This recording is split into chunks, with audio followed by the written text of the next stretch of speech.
नमस्ते नडवर जी। नमस्ते शंकर जी।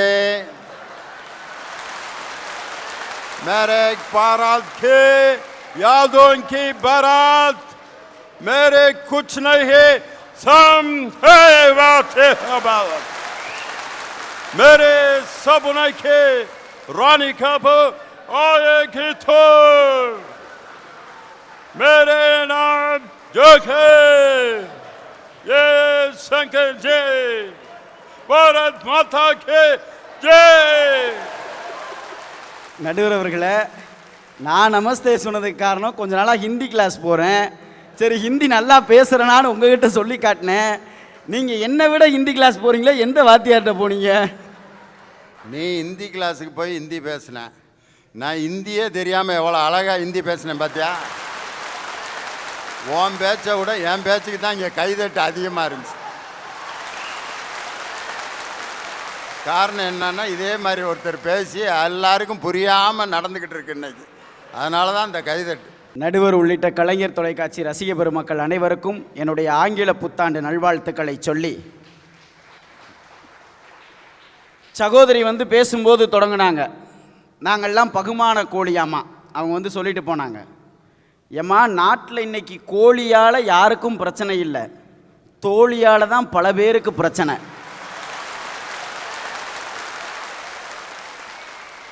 ஒரு நாள் முழுக்க காத்து கிடக்கிற கொக்குக்கு மீன் கிடைச்சா கொண்டாட்டம், மீனுக்கு புழு கிடைச்சா கொண்டாட்டம், புழுவுக்கு மண் கிடைச்சா கொண்டாட்டம், மண்ணுக்கு மரம் கிடைச்சா கொண்டாட்டம், மரத்துக்கு மழை கிடைச்சா கொண்டாட்டம்.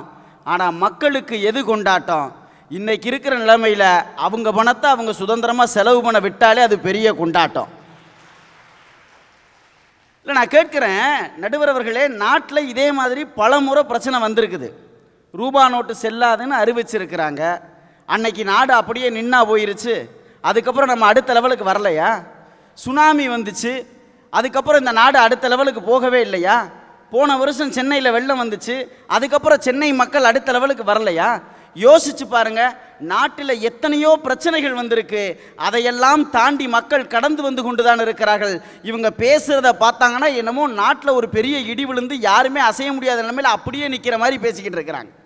நான் கேட்குறேன், இன்னைக்கு என்ன பிரச்சனை யோசிச்சு பாருங்க. இவ்வளவு பேசுகிறாங்களே திண்டாட்டம் திண்டாட்டம்னு, இங்கே என்ன திண்டாட்டம் இருக்குது?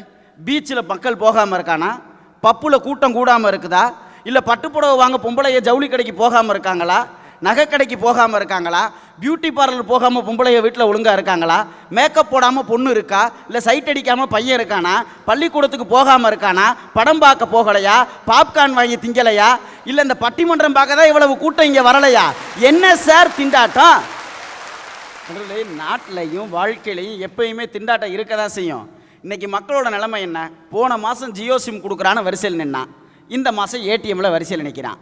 அவ்வளவுதான் வித்தியாசம். ஆனால் எங்கேயோ ஒரு இடத்துல வரிசையில் நின்று வாழ்க்கையை ஓட்டிக்கிட்டு தானே இருக்கிறான். இல்லை திண்டாட்டம் திண்டாட்டம்னா எனக்கு ஒன்றுமே புரியலை. இவங்க சொன்னாங்க ஏதோ 500 கோடி ரூபாய் கல்யாணம் நடந்துச்சுன்னு. உண்மைதானே சார்? நாட்டில் செல்லாதுன்னு அறிவிச்சதுக்கப்புறமா 500 கோடி ரூபா செலவு பண்ணி கல்யாணம் பண்ணணும் இந்த நாட்டில் தான் இருக்கான். வெறும் 500 ரூபாய் செலவு பண்ணி கல்யாணம் பண்ணணும் இந்த நாட்டில் தான் இருக்கான். யாரும் திண்டாடலை, எல்லாரும் கொண்டாடிக்கிட்டு தான் இருக்கிறாங்க. என்ன வாழ்க்கையில் திண்டாட்டத்தை கண்டுட்டீங்க? இந்த எதிர்த்தாப்பில் உட்காந்துருக்க குரூப்பெலாம் எப்படி ஏற்பட்டாலும் தெரியுமா? எனக்கு என் ஃப்ரெண்டு ஒருத்தன், நானும் என் ஃப்ரெண்டும் ஒரு சினிமாவுக்கு போயிருந்தோம்.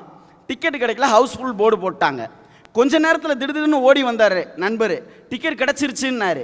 சரி என்னடா இவ்வளவு சந்தோஷமாக இருக்காருன்னு டிக்கெட்டை வாங்கி பார்த்துட்டா திடீர்னு சோகமாயிருச்சு. அது வேற ஒன்றும் இல்லை, இவர்கிட்ட பிளாக்ல டிக்கெட் விற்றவன் நேற்று ஷோ டிக்கெட்டை இவர்கிட்ட விற்றுட்டு போயிட்டான்.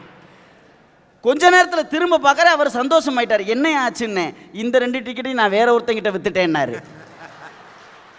இல்லை இந்த குரூப்லாம் எப்படின்னா, ஒன்று இன்னொருத்தனை ஏமாற்றி பிழைக்கணும், இல்லைன்னா தான் ஏமாந்துடணும். இப்படி நினச்சிக்கிட்டு இருக்க குரூப்பு வாழ்க்கையில் எப்பயுமே திண்டாட்டம் தான் நடுவர் அவர்களை பேசுவோம். யோசிச்சு பாருங்கள். நான் ஒன்றே சொல்கிறேன், இந்த இந்திய திருநாடு ஆங்கிலேயங்கிட்ட அடிமைப்பட்டு கிடக்குது. நான் வீட்டில் சோத்துக்கு கூட வழி இல்லை பாரதியாருக்கு. வீட்டில் இருந்த கொஞ்சோன்னு அரிசியும் எடுத்துகிட்டு போய் சிட்டுக்குருவிக்கு போட்டுட்டு நாடே பிரச்சனையில் இருக்குது. அன்னைக்கு பாரதி ஒரு கவிதை எழுதுனா, என்ன தெரியுமா எழுதுனா? எத்தனை கோடி இன்பம் வைத்தாய் இறைவான்னு கவிதை எழுதுனான் பாரதி. அந்த சூழ்நிலையும் பாசிட்டிவாக திங்க் பண்ணான் பாருங்க. அதனால தான் இன்னைக்கு இந்த நாடு சுதந்திரம் பெற்று இத்தனை ஆண்டுகளை கடந்திருக்கிறது. எப்பயுமே பாசிட்டிவாக திங்க் பண்ணுறவன் தான் சார் நாட்டில் எந்த ஒரு விஷயத்திலையும் ஜெயிக்க முடியும்? வாழ்க்கையில மகிழ்ச்சி எங்க போய் தேடணும்? நம்ம கிட்ட தான் இருக்கு. யோசிச்சு பாருங்க, இன்னைக்கு நிறைய பேர் வாழ்க்கையில என்ன தெரியுமா சிந்திக்கிறோம்? நம்ம என்னைக்கோ பட்ட அசிங்கத்தையும் அவமானத்தையும் கஷ்டத்தையும் நஷ்டத்தையும் நினைச்சு நினைச்சு புழுங்கி புழுங்கி நம்முடைய மனசு இருக்கிற நாட்களை எல்லாம் கஷ்டமாவே கடத்திக்கிட்டு இருக்கு. என்னைக்கோ வாங்கின சின்ன சந்தோஷத்தையும் சின்ன பாராட்டையும் சின்ன மகிழ்ச்சியும் நினைச்சு பாருங்க, வாழ்க்கை ஒவ்வொரு நாளும் கொண்டாட்டமாகத்தான் இருக்கும். நடுவர் அவர்களே, எவன் தன்னுடைய வாழ்க்கையை பாசிட்டிவா திங்க் பண்ணி நடந்து போயிட்டு இருக்கானோ அவன் தான் சார் ஜெயிக்க முடியும். விவேகானந்தர் ஒரு சம்பவத்தை ஞாபகப்படுத்தினேன். விவேகானந்தர் ரோட்டில் நடந்து போய்கிட்டு இருந்தாரு. அவரை பின்னாடி 4 குரங்கு துரத்திட்டு போச்சு. விவேகானந்தர் வேகமாக நடந்தார், குரங்கும் வேகமாக துரத்துச்சு. பார்த்தாரு விவேகானந்தர், திரும்பி நின்னாரு. குரங்கு பக்கம் வேகமாக ஓடினாரு. குரங்குனாலும் தெரிச்சு ஓடிருச்சு. அப்பதான் விவேகானந்தர் சொன்னாரு, உன்னை பிரச்சனைகள் வாழ்க்கையிலே இப்படி துரத்தி கொண்டுதான் இருக்கும். நீ என்றைக்கு தன்னம்பிக்கையோடு திரும்பி நின்று அதை எதிர்த்து நிற்கிறாயோ நீ வாழ்க்கையில் வெற்றி கொள்ள முடியும்னு சொன்னாரு. நடுவர் அவர்களே, வாழ்க்கையை எப்போதும் நல்ல விதமாக சிந்திப்பவர்களுக்கு வாழ்க்கை கொண்டாட்டமாகத்தான் இருக்கும் என்று சொல்லி வாய்ப்பிற்கு நன்றி கூறி விடைபெறுகிறேன். நன்றி, வணக்கம்.